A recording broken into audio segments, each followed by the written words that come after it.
नमस्कार दोस्तों, तो कैसे हैं आप लोग। स्टार्ट करते हैं आज के लेक्चर को हम लोग। और आज जो टॉपिक हम लोग डिस्कस करने वाले हैं वो टॉपिक है, जैसा कि आप सभी देख सकते हैं स्लाइड के ऊपर, और वो है सेंट्रल इन्फॉर्मेशन कमीशन। ऑलराइट, देखिए चैप्टर नंबर 62 है हमारा सीरीज़ का। हमारी जो सीरीज़ है इंडियन पॉलिटी की latest 7th edition M Laxmikanth sir की, जो कि एक मोस्ट इंपॉर्टेंट सोर्स मानी जाती है आपकी इंडियन पॉलिटी को कॉम्प्रिहेंसिवली कवर करने के लिए, जिसमें से डायरेक्ट क्वेश्चंस हमें देखने को मिल जाते हैं। वो यूपीएससी हो या कोई स्टेट पीसीएस हो, वहाँ भी हमें डायरेक्टली क्वेश्चन देखने को मिलते हैं इस इंडियन पॉलिटी की। और उसी का चैप्टर नंबर 62 आज हम डिस्कस करेंगे। इसका मतलब इससे पहले के चैप्टर नंबर 1 to 61 हम लोग डिटेल में डिस्कस कर चुके हैं। अगर इन चैप्टर्स में आपको कोई भी कन्फ्यूज़न है या फिर आपको स्टार्टिंग से इस पॉलिटी को पूरा कवर करना है, तो इसी चैनल पर आपको प्लेलिस्ट वाले सेक्शन में कंप्लीट इंडियन पॉलिटी की प्लेलिस्ट मिल जाएगी। उसको आप लोग रिफ़र कर सकते हैं from the historical background till chapter number 62। और इसी सीरीज़ को हम लोग आगे बढ़ा रहे हैं। ऑलराइट, तो चलिए स्टार्ट करते हैं आज के लेक्चर को, जो कि होने वाला है सेंट्रल इन्फॉर्मेशन कमीशन पे, चैप्टर नंबर 62। ऑलराइट, देखिए इससे पहले हमने कुछ नेशनल कमीशंस की बात की थी, जो कि स्टेच्यूटरी बॉडीज़ थे। National commission for the SC ST OBC, ठीक है, माइनॉरिटीज़, चिल्ड्रंस राइट्स, ये सारी चीज़ें बात की थी। उसी सीरीज़ को आज आगे बढ़ाएंगे और हमारा जो चैप्टर होगा वो होगा सेंट्रल इन्फॉर्मेशन कमीशन। नाम से पता पड़ा है सेंट्रल लेवल की बॉडी है, नेशनल लेवल की, जो क्या करती है, इन्फॉर्मेशन प्रोवाइड करने की बात करती है। और अगर कोई कमिश्नर इन्फॉर्मेशन देने से मना करे तो उसको पनिश करने का या उसके खिलाफ इंक्वायरी करने का भी ये काम करती है। यस, ऑलराइट, वही चीज़ बॉडी हमको ये देखने को मिलती है। सेटअप की गई थी 2005 में under the act of the right to information act of 2005। RTI act देखने को मिलता है हमको, जो कि लाया गया था 2005 में। इसी एक्ट के चलते 2005 में एक कमीशन बनाया गया सेंट्रल लेवल पे, जिसको बोला गया सेंट्रल इन्फॉर्मेशन कमीशन। ठीक है, इसका मतलब कॉन्स्टिट्यूशन में इस बॉडी के बारे में मेंशन नहीं है, यानी कि कॉन्स्टिट्यूशन बॉडी नहीं है। ठीक है, एक्ट के द्वारा, अंडर RTI एक्ट के द्वारा इस कमीशन को बनाया गया है। इस कमीशन का मेन काम क्या है कि भाई जितनी भी कंप्लेंट्स आई इसके पास, ठीक है, उसके ऊपर क्या करना, एक्शन लेना, डिसाइड करना अपील को। ठीक है, ऑफिसेज हैं, फाइनेंशियल इंस्टीट्यूशन है, पब्लिक सेक्टर अंडरटेकिंग्स हैं, सेंट्रल गवर्नमेंट है, यूनियन गवर्नमेंट है, ठीक है, इन सभी के रिगार्डिंग जितनी भी कंप्लेन आ रही है उनके बारे में इंफॉर्मेशन प्रोवाइड कराना, वो किसका काम है, सेंट्रल इन्फॉर्मेशन कमीशन का काम हमें देखने को मिलता है। ऑलराइट, देखिए इसके बाद अगर हम बात करें इस कमीशन के कुछ कंपोजिशंस के, याद रखना है सिंपल सा भाई, सेंट्रल इन्फॉर्मेशन कमीशन है, ये सेंट्रल लेवल की एक बॉडी है, स्टेच्यूटरी बॉडी, जो बनाई गई थी इन्फॉर्मेशन ग्रांट करने के लिए कि भाई कोई भी गवर्नमेंट डिपार्टमेंट है उससे क्या किया जाए, उनसे अगर कोई भी इन्फॉर्मेशन लेनी हो तो हम क्या कर सकते हैं, RTI एक्ट के तहत जो लोकल लेवल के कमिश्नर होते हैं, डिस्ट्रिक्ट इन्फॉर्मेशन कमीशन होते हैं, स्टेट इन्फॉर्मेशन कमिश्नर्स होते हैं, वहाँ पे RTI फाइल कर सकते हैं। और इन्होंने अगर इन्फॉर्मेशन देने से मना कर दिया तो हम इनके पास कंप्लेन कर सकते हैं। वो हायरार्की होती है पूरी, पहले डिस्ट्रिक्ट लेवल पे आप कंप्लेन करो, स्टेट लेवल पे कंप्लेन होगी, फिर CIC के पास कंप्लेन जाएगी। तो वो कंप्लेन रिजोल्यूशन का मैकेनिज्म इस बॉडी के द्वारा देखने को मिलता है हमको। ऑलराइट, कंपोजिशन की बात करते कौन कौन इसके मेंबर्स होते हैं, तो याद रखना, एक होते हैं chief information commissioner plus not more then 10 information commissioner, यानी कि मैक्सिमम 10 इन्फॉर्मेशन कमिश्नर्स होंगे और एक होंगे चीफ इन्फॉर्मेशन कमिश्नर। ये इसकी बॉडीज़ देखने को मिलती है। इनको अपॉइंटमेंट की बात करें तो इनको अपॉइंट किया जाता है किसके द्वारा, प्रेसिडेंट ऑफ इंडिया के द्वारा किया जाता है।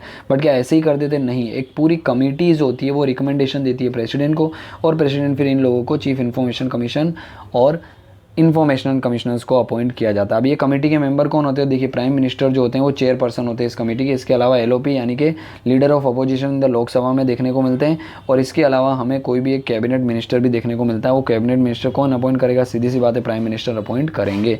तो ये 3 मेंबर की कमेटी होती है जो क्या करती है, प्रेसिडेंट को रिकमेंडेशन देती है, भाई ये CIC बनाओ इसको, या इनको इन्फॉर्मेशन कमिश्नर बनाओ, फिर प्रेसिडेंट उनको अपॉइंट कर देते हैं, ठीक है, और नॉमिनेट कर देते हैं। ऑलराइट, अब सीधी सी बात है, चीफ इन्फॉर्मेशन कमिश्नर बनना है तो क्या क्या क्वालिफिकेशन आपके पास होनी चाहिए, तो भाई एमिनेंट पब्लिक फिगर होने चाहिए, पब्लिक लाइफ के अंदर आपको नॉलेज होना चाहिए, वाइड नॉलेज होना चाहिए, एक्सपीरियंस होना चाहिए लॉ का, साइंस का, टेक्नोलॉजीज़ का, social service, management, journalism, mass media, administration, governance, इन सभी चीज़ का क्या होना चाहिए, आपको स्पेसिफिक नॉलेज होना चाहिए अगर आपको चीफ इन्फॉर्मेशन कमिश्नर और इन्फॉर्मेशन कमिश्नर के तौर पर अपॉइंट होना है तो। इसके अलावा वो MP या MLA नहीं होना चाहिए। इसके अलावा कोई ऑफिस ऑफ प्रॉफिट भी उसके पास नहीं होना चाहिए, कोई बिजनेस अपना, ठीक है, साइड में चला रहा हो या कोई जॉब करता हो, ये सारी चीज़ें अलाउ नहीं हैं। ठीक है, अगर आपको CIC या इंफॉर्मेशनल कमिश्नर बनना है तो। और ये सिम तो सीधी सी बात है, दूसरी चीज़ों में भी, दूसरे ऑफिस के अंदर भी अलाउ नहीं है, जो हम लोग ऑलरेडी डिस्कस कर चुके हैं। ऑफिस ऑफ प्रॉफिट तो अलाउ है ही नहीं। तो ये कुछ कंपोजिशन हमको देखने को मिलते हैं 1 CIC plus 10 not more than, यानी कि maximum 10 information commission president appoint कर सकते हैं by the committee, chair by the prime minister, और 2 मेंबर होते हैं जिसमें एक होते हैं leader of opposition in the Lok Sabha and second cabinet minister होते हैं जिनको अपॉइंट कौन करेंगे, प्राइम मिनिस्टर। ऑलराइट, तो ये हो सकते हैं कंपोजिशंस के बारे में। इसके अलावा इनके टेन्योर की भाई एक बार अपॉइंट कर दिया गया तो कितने साल तक अपॉइंट रह सकते हैं ये। तो देखिए सबसे पहले इनका टेन्योर्स वगैरह सर्विस कंडीशन है वो सेंट्रल गवर्नमेंट डिसाइड करती है, या फिर मैक्सिमम इनकी एज है 65 ईयर, सेंट्रल गवर्नमेंट ने डिसाइड किया, या फिर 65 एज पहले हो गई। इन दोनों में से जो भी अर्ली हो गई उसमें क्या हो जाएंगे, ये दोनों जो हैं chief informational commissioner plus information commission, ये रिटायर हो जाएंगे। ठीक है, और याद रखना फर्दर एक बार रिटायर हो गए तो री अपॉइंटमेंट के लिए ये लोग एलिजिबल नहीं है, इनको री अपॉइंटमेंट नहीं किया जा सकता। ये चीज़ें भी हमें याद रखनी है।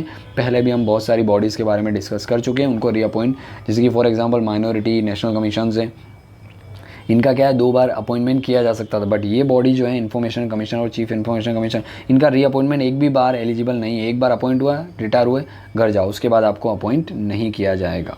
ठीक है, इसके अलावा इनको रिमूव करना है तो रिमूव भी किया जा सकता है। रिमूव कौन करेंगे, अगेन सीधी सी बात है, प्रेसिडेंट ने अपॉइंट किया तो रिमूव भी प्रेसिडेंट ही करेंगे। किन ग्राउंड पे किया जा सकता है, भाई इंसॉल्वेंट हो गए, दिवालिया निकल गया, ठीक है, बैंक से लोन ली और फिर लोन को चुका नहीं पाए, कोई भी कन्विक्शन हो गया कोई भी ऑफेंसेस के अंदर, ठीक है, जो प्रेसिडेंट की आइज़ में क्या है मॉरल एप्टीट्यूड, मॉरल टर्पिट्यूड है, मॉरली आप गलत हो गए, कोई केस के अंदर प्रूवन हो गए, कन्विक्ट हो गए, ठीक है, कोई भी ऐसा एंगेज हुए आप किसी और पब्लिक एम्प्लॉयमेंट के अंदर जिसके अंदर पेड एम्प्लॉयमेंट के अंदर, यानी कि ऑफिस ऑफ प्रॉफिट आप होल्ड कर रहे हैं, ठीक है, कोई भी ऐसे फाइनेंशियल कोई भी ऐसे फाइनेंशियल केसेस हैं, ठीक है, वो आपने एक्वायर किए लाइकली, जिसका यूज़ आप हम बोल सकते हैं मिसयूज़, अपनी ड्यूटी का मिसयूज़ कर सकते हैं जिसका यूज़ करके, तो इन सब चीज़ों के आपका माइंड ठीक नहीं है इनकेपेबल ऑफ ड्यूटी को करने पे, तो इन सभी ग्राउंड पे प्रेसिडेंट क्या कर सकते हैं, chief information commissioner plus information commission को रिमूव कर सकते हैं। इसके अलावा 2 ग्राउंड मेन और भी है, याद रखना, अप्रूव्ड मिसबिहेवियर और इनकैपेसिटीज़ के बेस पे भी क्या किया जा सकता है, प्रेसिडेंट के द्वारा इन कमिश्नर्स को रिमूव किया जा सकता है। बट याद रखना इस केस में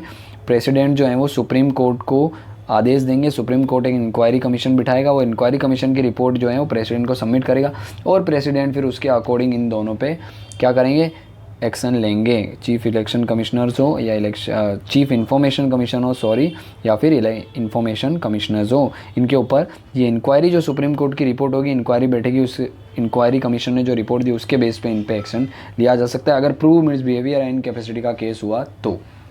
ठीक है, तो ये चीज़ें हमें देखने को मिलती है। इसके अलावा इन लोगों की सैलरीज़ क्या रहेगी, अलावेंसीज और अदर सर्विस कंडीशन क्या रहेगी, चीफ इंफॉर्मेशन कमीशन हो या इंफॉर्मेशन कमीशन की, तो ये सभी सेंट्रल गवर्नमेंट डिसाइड करती है। बट एक बार इनको अपॉइंट कर दिया तो जब तक ये ऑफिस में है तब तक उन सर्विस कंडीशन में उनकी सैलरी अलावेंसेस में चेंज नहीं किया जा सकता, क्योंकि अगर चेंज करोगे सीधी सी बात है तुम अनड्यू एडवांटेजेस ले सकते हो, इन्फ्लुएंस कर सकते हो नेगेटिवली इन कमिश्नर को। भाई आपकी सैलरी हमने 2 लाख डिसाइड करी फिर 1 लाख कर दी, तो सीधी सी बात है इनको फ़र्क पड़ेगा, तो वहाँ पे अनड्यू एडवांटेज ना ले सके, इसीलिए एक बार अपॉइंट करने के बाद उनकी सैलरी और उसके अंदर कोई चेंजेस नहीं किए जाते। ठीक है, इसके अलावा इनके पावर्स क्या होते हैं, क्या क्या फंक्शन परफॉर्म करते हैं कौन, चीफ इंफॉर्मेशनल कमिश्नर या फिर इंफॉर्मेशन कमीशंस।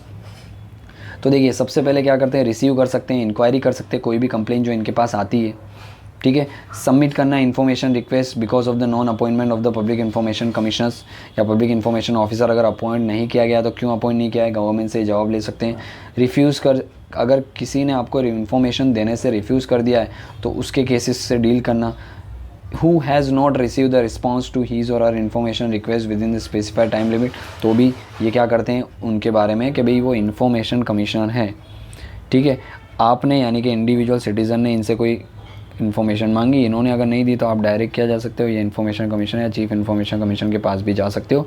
वो इनसे पूछेंगे भाई क्यों नहीं दी इन्फॉर्मेशन, दो ना है, इन्फॉर्मेशन हमारा राइट है, राइट टू इन्फॉर्मेशन कॉन्स्टिट्यूशंस के आर्टिकल 19 के अंदर एक्सप्लिसिटली मेंशन नहीं है, पर सुप्रीम कोर्ट ने वेरियस जजमेंट से कहा है right to know is also a freedom of speech. ठीक है, ताकि आप बेटर डिसीजन ले सको।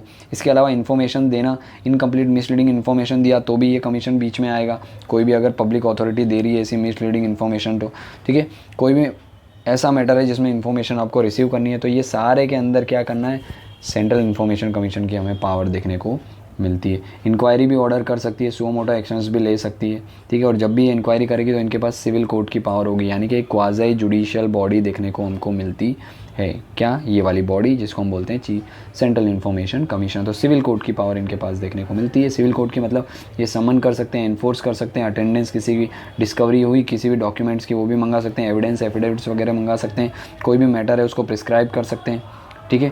ड्यूरिंग इंक्वायरी कमीशन जो है वो एग्जामिन कर सकते हैं रिकॉर्ड्स को, कंट्रोल कर सकते हैं पब्लिक अथॉरिटीज़ को, और जितने भी इनको डॉक्यूमेंट्स की ज़रूरत है वो सारे वो पब्लिक अथॉरिटीज़ से डॉक्यूमेंट्स मांगे जा सकते हैं इनके द्वारा, ठीक है।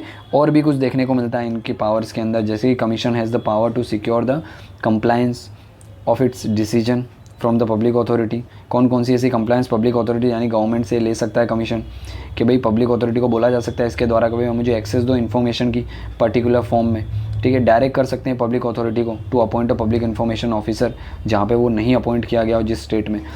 पब्लिश कर सकते हैं इन्फॉर्मेशन और कैटेगरीज ऑफ इन्फॉर्मेशन, ठीक है, कि आप पर्टिकुलर पब्लिक करो इन्फॉर्मेशन, वो भी पब्लिक अथॉरिटी को ये आदेश दे सकते हैं। नेसेसरी चेंजेस करने इन्फॉर्मेशन के अंदर, किस तरीके से मेंटेन की जाए प्रॉपर इन्फॉर्मेशन को, किस फॉर्मेट में मेंटेन किया जाए वो भी ये बता सकते हैं, ठीक है। प्रोविज़न है ऑफिशियल्स के राइट टू इन्फॉर्मेशन के रिगार्डिंग, उसको एक्सटेंड करना है तो इनको क्या किया जा सकता है, इनसे सलाह ली जाती है गवर्नमेंट्स की, तो ये सारी चीज़ें। प्लस इसके अलावा ये क्या कर सकते हैं, रिजेक्ट कर सकते हैं कोई भी एप्लीकेशन, कोई वो भी इनका राइट से इम्पोज कर सकते हैं पेनल्टी अंडर द एक्ट। तो ये सारी पावर्स और फंक्शंस हमें देखने को मिलते हैं किसके, सेंट्रल इन्फॉर्मेशन कमीशन के, ठीक है। इसके अलावा इन्हें क्या करनी होती है, जैसे कि सारे कमीशन सबमिट करते हैं अपनी रिपोर्ट किसको, सेंट्रल गवर्नमेंट को। सेंट्रल गवर्नमेंट क्या करती है, उन रिपोर्ट को पार्लियामेंट के हाउसेस के ऊपर प्रेजेंट करती है, ठीक है। And next thing, when a public authority does not conform to the provision of this act the commission may recommend step which ought to be taken for promoting a such a conformity. अगर कोई भी public authority ये जो RTI act है 2005 का इसके according काम नहीं करती है तो ये जो सेंट्रल इन्फॉर्मेशन कमीशन है उस पब्लिक अथॉरिटी को बोल सकता है कि भाई आप RTI एक्ट के अकॉर्डिंग इन्फॉर्मेशन प्रोवाइड करो। तो ये पावर भी हमें देखने को मिलती है किसके पास, सेंट्रल इन्फॉर्मेशन कमीशन के पास। इसके अलावा याद रखना, अगर कोई पब्लिक ऑफिशियल है वो इन्फॉर्मेशन देने से मना कर सकता है ना, मना करता है तो ये कमीशन के पास ये भी अथॉरिटी है कि उस पब्लिक इन्फॉर्मेशन ऑफिसर को 250 रुपीज़ पर डे के हिसाब से अप टू यानी कि मैक्सिमम 25,000 तक का दंड फटकार सकने का क्या देखने को मिलता है, हमको अथॉरिटी देखने को मिलती है ये कमिश्नर के पास। तो याद रखना 250 रुपीज़ पर डे से लेकर के अगर वो इन्फॉर्मेशन नहीं दे रहा तो पब्लिक ऑफिस 25,000 तक की पेनल्टी ये इम्पोज कर सकते हैं, ठीक है। तो ये कुछ पावर एंड फंक्शन देखने को मिलती है हमको सेंट्रल इन्फॉर्मेशन कमीशन की। ऑलराइट, तो ये था हमारा overall informative lectures about the central information commission, जिसके अंदर हम लोगों ने बात की किस तरीके से इसको under the right to information act 2005 बनाया गया है, क्या क्या इसके कंपोजिशंस हैं। इसके अलावा हमने बात की टेन्योर और सर्विस कंडीशन क्या होती है, और लास्ट में हमने बात की कुछ फंक्शंस और पावर की जो कि इस सेंट्रल इन्फॉर्मेशन कमीशन के पास होती है। ऑलराइट, तो आई होप आपको सारी इन्फॉर्मेशन मिल चुकी होगी। प्रीलिम्स के पॉइंट ऑफ व्यू से ज़्यादा इंपॉर्टेंट होते हैं ये कमीशन, तो आप उन फैक्ट्स के बारे में थोड़ा ध्यान रखिए। कितने कमिश्नर्स होते हैं, ठीक है, मैक्सिमम 10 कमिश्नर्स को अपॉइंट किया जा सकता है, उनका टेन्योर्स क्या होता है, किस एक्ट के तहत ये बॉडी बनाएगी, ये सारे कुछ फैक्चुअल डिटेल आपको पूछी जाती है, तो उसके ऊपर थोड़ा सा कॉन्सेंट्रेट करना है। बाकी मोर और लेस मेंस के पॉइंट ऑफ व्यू से बहुत ज़्यादा इंपॉर्टेंट ये टॉपिक नहीं होने वाला है। ऑलराइट, तो आई होप आपको समझ आ गया होगा ये चैप्टर। अगर अच्छा लगा हो, कुछ सीखने को मिला हो नया, तो प्लीज़ लाइक करिए इस वीडियो को, शेयर कर लीजिए, और फर्स्ट टाइम विजिट कर रहे हैं हमारी चैनल पे तो प्लीज़ सब्सक्राइब कर लीजिए इस चैनल को। ऑलराइट, और इसके पहले के चैप्टर्स में भी आपको कोई कन्फ्यूज़न है तो आपको इसी अगेन मैं रिपीट कर रहा हूँ, इसी चैनल की प्लेलिस्ट सेक्शन पे आपको कंप्लीट इंडियन पॉलिटी की प्लेलिस्ट मिल जाएगी जिसको आप रेफ़र कर सकते हैं। ऑलराइट, चलिए तो मिलते हैं इसी के साथ नेक्स्ट लेक्चर में, तब तक के लिए जय हिंद।